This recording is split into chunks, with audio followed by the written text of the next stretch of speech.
tesis sobre Feuerbach. Es recordado incluso como un héroe por el homenaje al doctor González Orellana y a los integrantes de la delegación guatemalteca a la 10ª Conferencia Interamericana en Caracas en 1954, por el llamado público a la defensa de la revolución que realizó a través de TGW, la Radio Nacional, y como integrante del Consejo de la Asociación de Estudiantes Universitarios AEU, a tomar parte en la redacción del comunicado que se publicó en los distintos medios de comunicación en contra de la intervención extranjera el 7 de junio de 1954. Al ser derrocado el gobierno de Jacobo Arbenz Guzmán, se ve obligado a salir al exilio, al ser acusado de propagandista oficial de la Facultad de Humanidades. En su exilio, en la Ciudad de México, Severo se vinculará a la Facultad de Filosofía y Letras de la Universidad Autónoma de México. Allí, en correlato al inicio de la escritura de La Patria del Criollo, consolidará su formación historiográfica y definirá su militancia por el Partido Guatemalteco del Trabajo, PGT, Partido Comunista.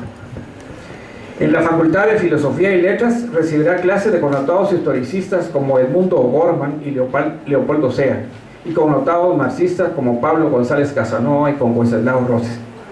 Con estos dos últimos incursionarán en la historiografía francesa, ya que González Casanova había sido el traductor del francés al castellano de la Apología por la Historia o el oficio de historiador, que en los breviarios del Fondo de Cultura Económica fue titulado sencillamente como Introducción a la Historia en 1949 de Marlowe, y alumno de Fernand Braudel en Francia. Wenceslao Roses había traducido conjuntamente con el guatemalteco Mario Monteforte Toledo y el mexicano Vicente Simón el Mediterráneo y el mundo mediterráneo en la época de Felipe II, donde ya planteaba la visión de la larga duración. También fue alumno de Francisco de la Maza, connotado especialista en historia del arte colonial, y de Ernesto de la Torre Villar. Con Wenceslao Roses se estableció una especial relación que durará muchos años. Roses, como los antepasados de Severo, era asturiano y había sido miembro del Partido Comunista Catalán. Siendo un fino conocedor del alemán, tradujo para diversas editoriales mexicanas muy importantes autores alemanes como Heidegger, Marx, Dilthey y otros importantes autores, haciendo un total de cerca de 90 obras. Entre Roses y Severo se estableció una relación entrañable, a tal grado que Roses llamaba a Severo mi nieto. Con Roses, Severo aprendió a utilizar el historicismo como técnica y a plantear su trabajo de investigación, que ya era La Patria del Criollo, desde una perspectiva del horizonte marxista de la totalidad. Sus años en México fueron sin duda muy fructíferos para su formación historiográfica y la creación de su obra. A su regreso en Guatemala, con sus investigaciones avanzadas en un nuevo horizonte metodológico, empezó a exponer una nueva visión de la historicidad de la sociedad guatemalteca, especialmente de la independencia. En 1959 regresa a Guatemala en el contexto de la distensión que creó el gobierno irigoyenista hacia los comunistas, que así se llamaba a todos los revolucionarios o opositores al gobierno. En 1960 se casa con su adorada y especial compañera Beatriz Mazariego Zurrutia, con quien procreará 2 hijas, Iricel y Brisila. Teniendo la docencia como actividad laboral, continúa con la estructura de su proyecto esencial, La Patria del Criollo, y se incorpora como militante en el Partido Comunista, el Partido Guatemalteco del Trabajo, PGT, Partido Comunista. Como militante revolucionario, Severo fue integrante de la Comisión de Educación del partido, realizando conferencias, escribiendo documentos y realizando actividades subversivas de propaganda en las calles de la ciudad de Guatemala, por lo que fue objeto de persecución y encarcelamiento, de las cuales se libró felizmente. En unos años en que ser comunista no implicaba necesariamente la ejecución extrajudicial, sino se lo consideraba un delito, todos los que eran opositores al gobierno y al establishment eran considerados comunistas, y en tanto que tal, objeto de persecución y encarcelamiento. Severo, como militante del Partido Guatemalteco del Trabajo, tendrá una activa participación en el movimiento, en la configuración del movimiento 13 de noviembre de 1960 y en la revuelta estudiantil de marzo y abril de 1962. En la perspectiva historiográfica, Severo ya hacía de la historia económica el principal referente de explicación de la historicidad de la sociedad guatemalteca. Al compás de sus trabajos de investigación, debatía con la historia cultural que se practicaba en la Facultad de Humanidades y con las diversas visiones antropológicas de explicación de la población indígena. En correlato a las propuestas productivistas de la Comisión Económica para América Latina como expresión de la tendencia hacia el crecimiento económico, el auge de las revoluciones socialistas, se hace necesario la función significativa de las ciencias sociales en ese contexto. Severo propone la construcción de una historia económica, es decir, una historia explicativa. Con buen tino y decisión, el decano de la Facultad de Ciencias Económicas, licenciado Rafael Piedrasanta, y el rector magnífico doctor Eduardo Edmundo Vázquez Martínez apoya la solicitud de Severo de reproducir en los archivos de Sevilla y de Madrid sobre los materiales para la elaboración de una historia económica, imbuido de su aporte para la transformación de la sociedad guatemalteca a través de una historia económica explicativa, parte a Sevilla a finales de 1968, patrocinado por la Universidad de San Carlos. En Sevilla, España, a la recopilación de una voluminosa información sobre historia colonial guatemalteca, conocerá y analizará la cultura española y elaborará importantes conclusiones sobre la producción de la cultura española en la conquista de Centroamérica. Vivirá de cerca la dictadura franquista y la expresión de los movimientos seductibles de 1968. Como investigador agudo y minucioso, su estadía en España le permitirá comprender el horizonte de la larga duración y la totalidad de la historia de Guatemala y de Centroamérica. Al finalizar sus investigaciones en 1969, ya ha escrito el 80% de su obra, que ya titula La Patria del Criollo, ensayo de interpretación de la sociedad guatemalteca. Regresó a Guatemala en junio de 1969, dedicándose a dar los toques finales a la redacción del capítulo 8. En mayo de 1970, avisa que había entregado todos los materiales a la imprenta universitaria. El 10 de septiembre de ese año se entrega la obra en un acto especial. La primera edición constaba de 3.000 ejemplares. Se agota en menos de 6 meses. En abril de 1971 se publica la primera reedición con un total de 1.500 ejemplares. Para enero de 1973, la primera reimpresión con un nuevo tiraje de 1.500 ejemplares. A partir de este mismo año, la editorial Universidad Centroamericana Duca se encargará de 6 ediciones y reimpresiones con tirajes de 5.000 ejemplares en cada uno, que harán una totalidad de 30.000 volúmenes. En 1982 se realiza la primera reedición en Puebla con un tiraje de 2.000 ejemplares, y en 1987 una nueva reedición de 3.000 ejemplares, de tal manera que en un periodo de 17 años se conoce oficialmente la publicación de 41.000 ejemplares. Se puede afirmar que en la década de los 70 y los 80, en Guatemala y en Centroamérica, La Patria del Criollo, ensayo de interpretación de la realidad colonial guatemalteca, fue sin duda alguna el libro más leído. Pero, ¿qué es lo que explica este éxito editorial? En principio se puede contestar que La Patria del Criollo, como libro de historia científica, es leído por todas las personas preocupadas o organizadas políticamente con el objetivo de transformar la sociedad guatemalteca. Pero sin duda, el interés de La Patria del Criollo rebasa las lecturas militantes. Su lectura llama la atención, fundamentalmente por ser un libro que presenta la historicidad de la sociedad guatemalteca desde una visión de tiempo y espacio inédita en ese momento y irrepetida hasta la actualidad. Es decir, no es un libro sobre el pasado, sino un libro que presenta la historicidad desde el pasado, el presente y el futuro, una visión de historia total. Al margen de que el lector esté pertrechado con las herramientas para saber lo que es la comprensión y explicación de la sociedad guatemalteca, desde el horizonte de la totalidad del tiempo y el espacio, lo siente, lo lee como una narración donde hay un principio y un final.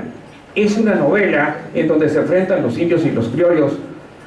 Hay una estructura narrativa cuidada y una elaboración con mucho esmero y con no poca delicadeza. En conclusión, La Patria del Criollo es un libro que puede ser leído simplemente por el deleite literario.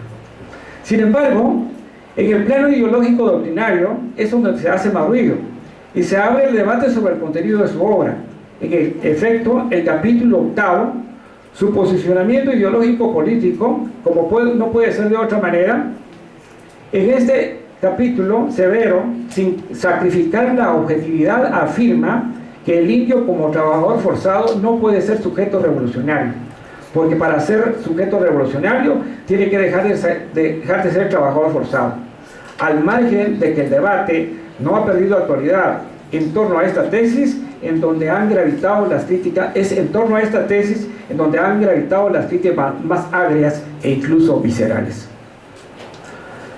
Severo, consciente de los posicionamientos sobre la magnificación de la cultura de las sociedades indígenas, creada a partir de los estudios de Silvanus Morley, Robert Schaer, la obra de Luis Cardoso de Aragón, Guatemala, los indios humanos, Hombres de Maíz de Miguel Ángel Asturias y la antropología cultural, promovida por Richard Evans y el gobierno de Estados Unidos, realizó una exhaustiva crítica en el capítulo ya mencionado, en los sucesivos escritos y conferencias que impartió, motejándolos como historicistas a los que sostenían esta postura. Sobre este debate, se ha dicho que Severo estaba polemizando con Carlos Guzmán Bockler y Ian Lueber a partir de las posturas que sostaban en su libro Guatemala, una interpretación histórico-social, publicada por la editorial Siglo XXI el 20 de febrero de 1970. Severo conocía este libro, del que decía que presentaba a la sociedad guatemalteca como un pastel partido en dos, pero no era el objeto de su crítica. Su crítica iba dirigido a los posicionamientos de los ideólogos, de los organizadores que después se expresarían en la Organización del Pueblo en Armas ORPA y en el Ejército Guerrero de los Pobres, EGP, quienes sustentaban sus posturas, no en el libro de Guzmán Bockler, sino en los autores ya citados. En la década de los 70, en el contexto de las luchas por el socialismo en Guatemala, la revolución latinoamericana, las tesis e hipótesis de la patria del criollo se constituían en un referente de debate. En nuestro medio, especialmente en la Universidad de San Carlos, es la mejor y la más elaborada de las explicaciones de la historia de la sociedad guatemalteca. Por ello, el movimiento estudiantil y los jóvenes especialmente encontrarán en los contenidos del libro la información para sustentar su militancia política. En esta década, sin duda, Severo Martínez Peláez adquirió un notable reconocimiento académico y multitudinario, una persona distinguida y un profesor a quien escuchar por su elegancia y exquisitez de sus exposiciones. Desde luego, en la medida que se generalizaba la revolución guatemalteca, él como otros destacados profesionales son objeto de persecución o ejecución extrajudicial, saliendo a un tercer exilio en enero de 1979. Aparte de otros escritos, no por pequeños importantes, como Racismo y análisis de la definición del indio en Guatemala, donde aplica de manera magistral la visión de la larga duración, su libro Los motines de indios, la violencia colonial de Centroamérica y Chiapas, que se constituirá en otro clásico de la historiografía guatemalteca como La patria del criollo,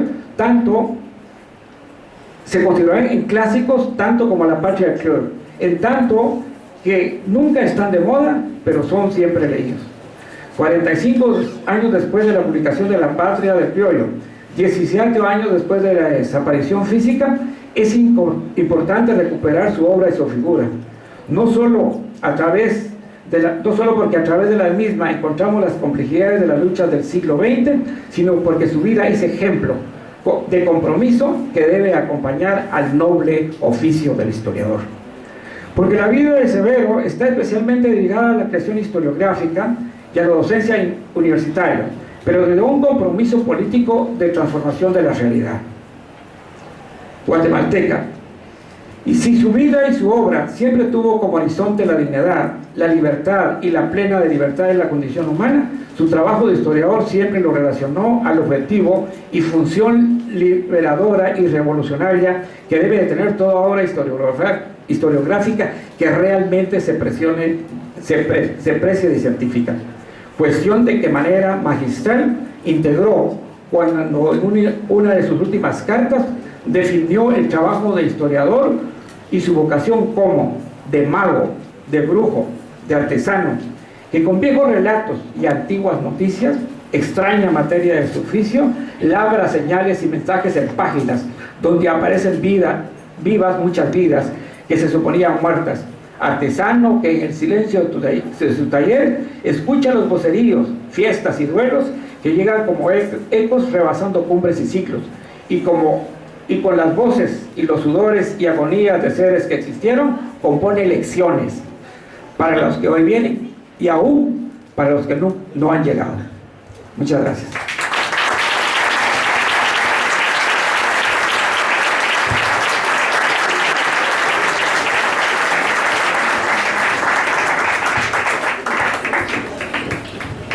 Para agradecer al doctor Heliberto Cifuentes, previo a las palabras de cierre que nos brindará el doctor Carlos Figueroa Ibarra, la doctora Artemis Torres entregará unos diplomas de reconocimiento y agradecimiento a la doctora Iricel Martínez y el doctor Heliberto Cifuentes.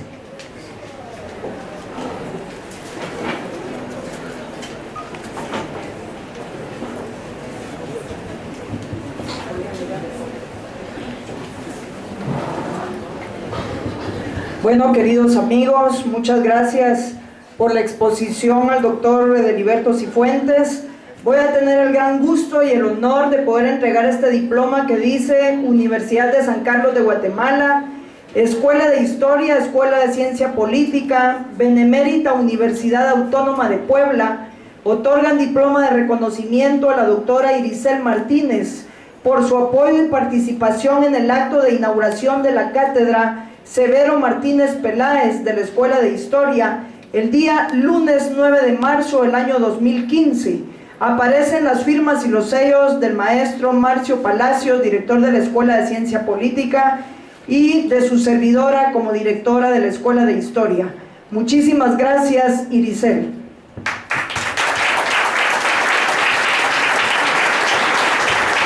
Por favor, le vamos a colocar su pin distintivo como miembro honoraria también de nuestra querida Escuela de Historia.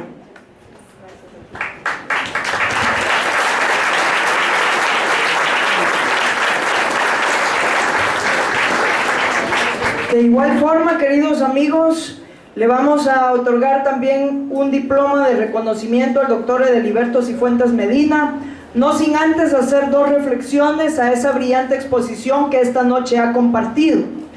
Como bien ustedes saben, el doctor Cifuentes Medina fue director de esta Escuela de Historia y también es la persona que descubrió el archivo histórico de la Policía Nacional. Esto implica, y se los cuento, se los comento y se los comparto, porque estamos en estas terceras jornadas de historia reciente de Guatemala. Con esto, la Escuela de Historia, las escuelas que hoy nos unimos, el apoyo de la Escuela de Trabajo Social, el doctor Carlos Figueroa Ibarra y por supuesto el señor rector, en esta oportunidad representado por el doctor Óscar Peláez Almengor, unimos esfuerzos para que la historia reciente del país tenga un lugar dentro de las discusiones de nuestra escuela y dentro de las discusiones de las ciencias sociales.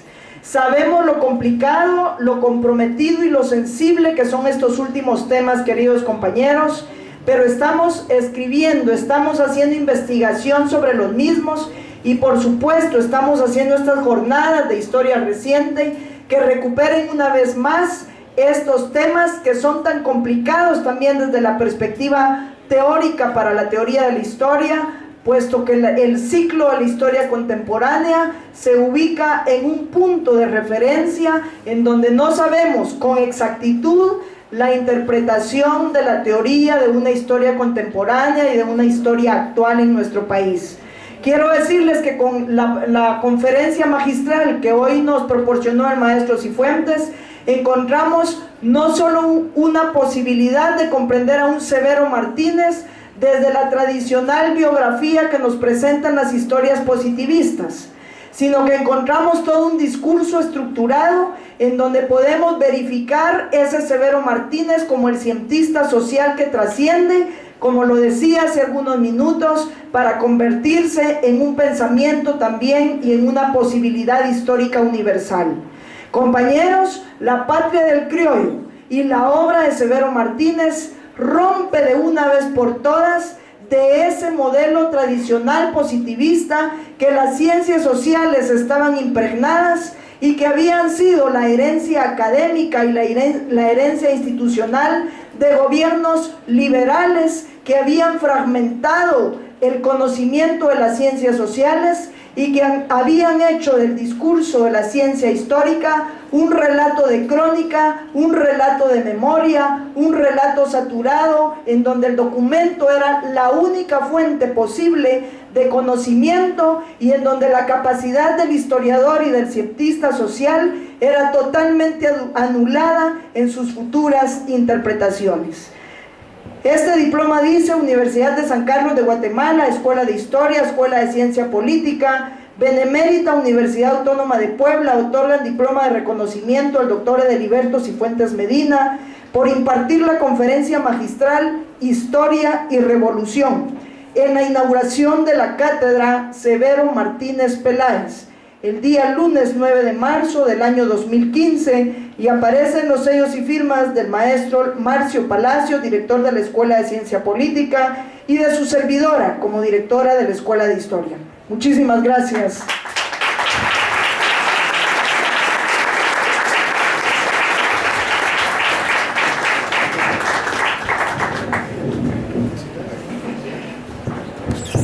Buenas noches.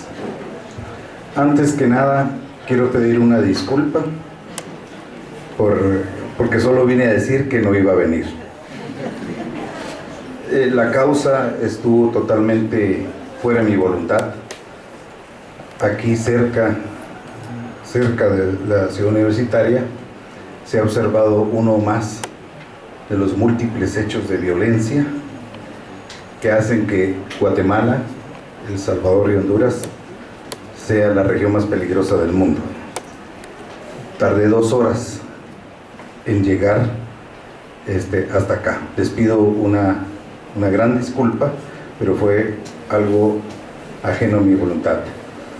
Quiero empezar diciendo que me da mucho gusto que esto que fue planificado yo diría con unos 10, 11 meses de anticipación, se esté llevando a cabo en este momento. Me da una gran alegría ver aquí en este presidium a Irisel Martínez Mazariegos, la hija de Severo Martínez Peláez, y que incluso ella haya abierto el acto que ahora nos reúne. Lamenté mucho no poder escuchar más que la parte final de la conferencia del doctor Edeliberto Cifuentes Medina, aunque debo decir que sé exactamente lo que dijo. Y lo sé porque Edeliberto tiene unos 2 o 3 meses de haberse graduado de doctor en el posgrado de Sociología de la Benemérita Universidad Autónoma de Puebla, posgrado del cual yo formo parte, con una tesis de doctorado que se llama Severo Martínez Peláez, Historia y Revolución. Puedo decir con un gran conocimiento de causa, porque fui asesor de esa tesis, que Edeliberto hoy es el académico que más conoce sobre el desarrollo intelectual de Severo Martínez Peláez. Esperamos que en los próximos tiempos Edeliberto convierta en libro lo que fue su tesis de doctorado, porque estoy seguro que será un gran libro en el cual podremos conocer a esa compleja personalidad, a esa inteligencia luminosa que fue Severo Martínez Peláez. Severo siempre nos inculcó, ya vemos varios aquí que lo conocimos, ¿verdad?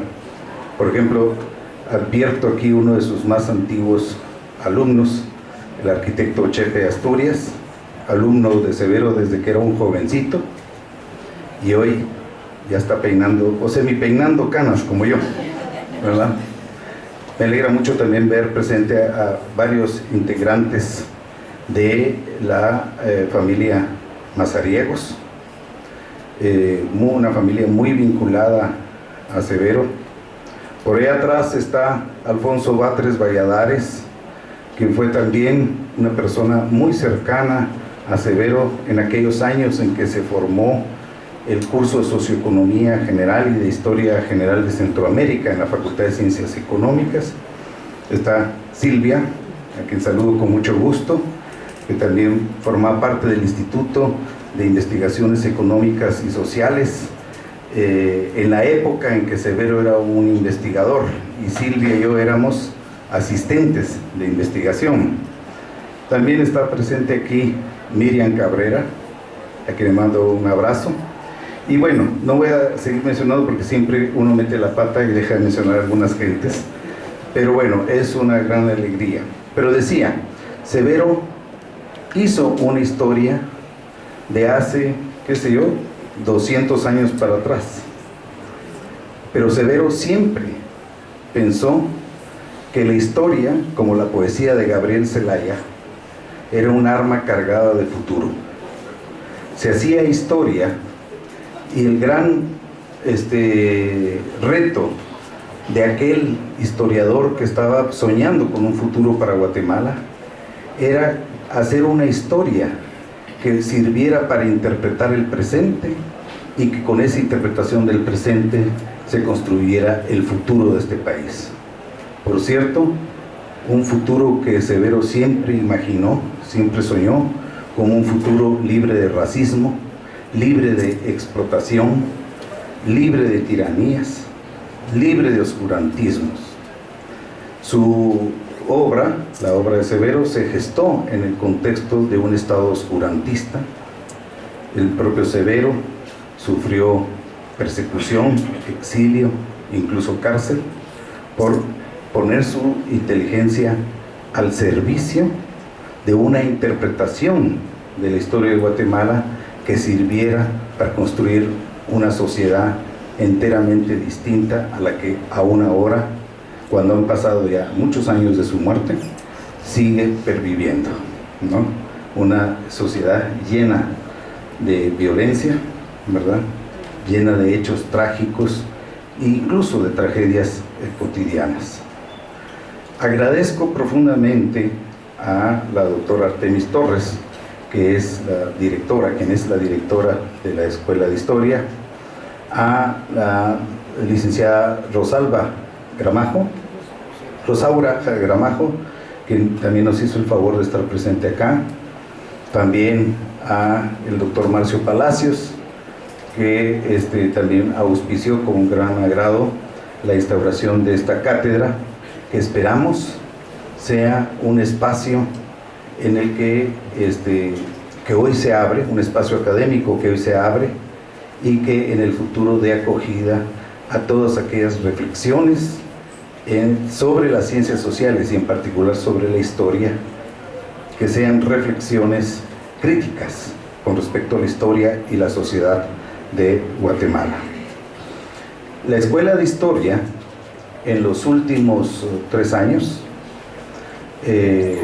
con una colaboración de mi parte, ha hecho las jornadas de historia reciente.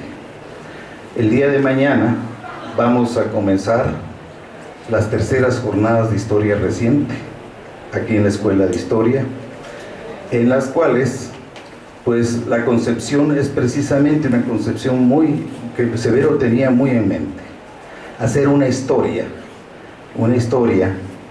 en la que los problemas actuales sean, digamos, un elemento fundamental de la reflexión. En esta ocasión hemos hecho 3 sesiones que serán los días de mañana martes, miércoles y jueves, a las 5 de la tarde en este mismo salón, cuyos temas van a ser los siguientes. El día de mañana tendremos el tema de historia y memoria, en el cual uno de los grandes problemas que hoy tiene la sociedad guatemalteca, que es la reflexión sobre sí misma y sobre la historia de esa sociedad, va a ser puesta en discusión. Hoy vivimos en Guatemala una batalla muy importante entre memoria y olvido, entre justicia e injusticia, entre verdad y mentira, con respecto a nuestro pasado más reciente. Este va a ser el tema en el que van a estar presentes especialistas importantes. Va a venir aquí una mujer excepcional, que es la licenciada Yasmín Barrios. Estará presente Olga Alicia Paz Bailín y también José Mariano Domingo, que por cierto también acaba de graduarse en el posgrado nuestro de Sociología ya en la universidad. Al día siguiente vamos a tener una segunda jornada, en el cual el tema que se va a discutir es historia y género. Esa mesa, ese panel va a estar constituido por mujeres, entre las cuales está Denise Fefunchal, Ana Carla Eri Castilla y el último, no recuerdo, y Flor Castañeda. Y finalmente, en el día jueves, vamos a tener una mesa, una mesa que va a versar sobre historia y migración, que es precisamente una de las grandes tragedias que está viviendo el Triángulo Norte de Centroamérica. Entre 300 y 400 mil centroamericanos migran cada año y atraviesan por México, donde viven el peor de los infiernos.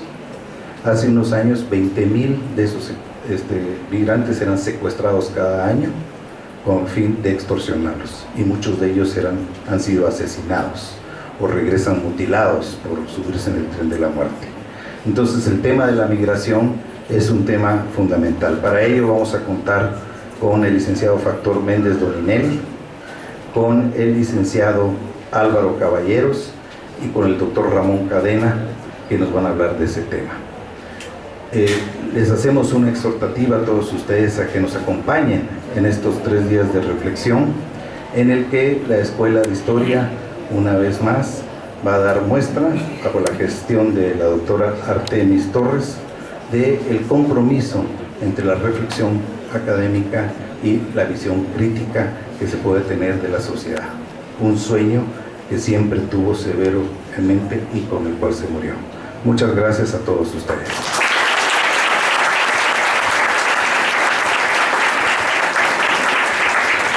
Finalmente, queridas compañeras y compañeros, queremos dar un sincero agradecimiento a las jornadas académicas de Rectoría 2015, al doctor Oscar Peláez, a Lourdes Gallardo, que hicieron posible que nuestra querida Iricel y el doctor Carlos Figueroa estén con nosotros, procedentes de México, y queremos invitarlas a todas y todos para que nos acompañen los 3 días que durarán las jornadas, e invitarlos a un cafecito, porque la refacción quedó varada, igual que el doctor Carlos Figueroa, y creo que ella sí no pudo pasar. Así que los invitamos a un cafecito y muchas gracias por su presencia.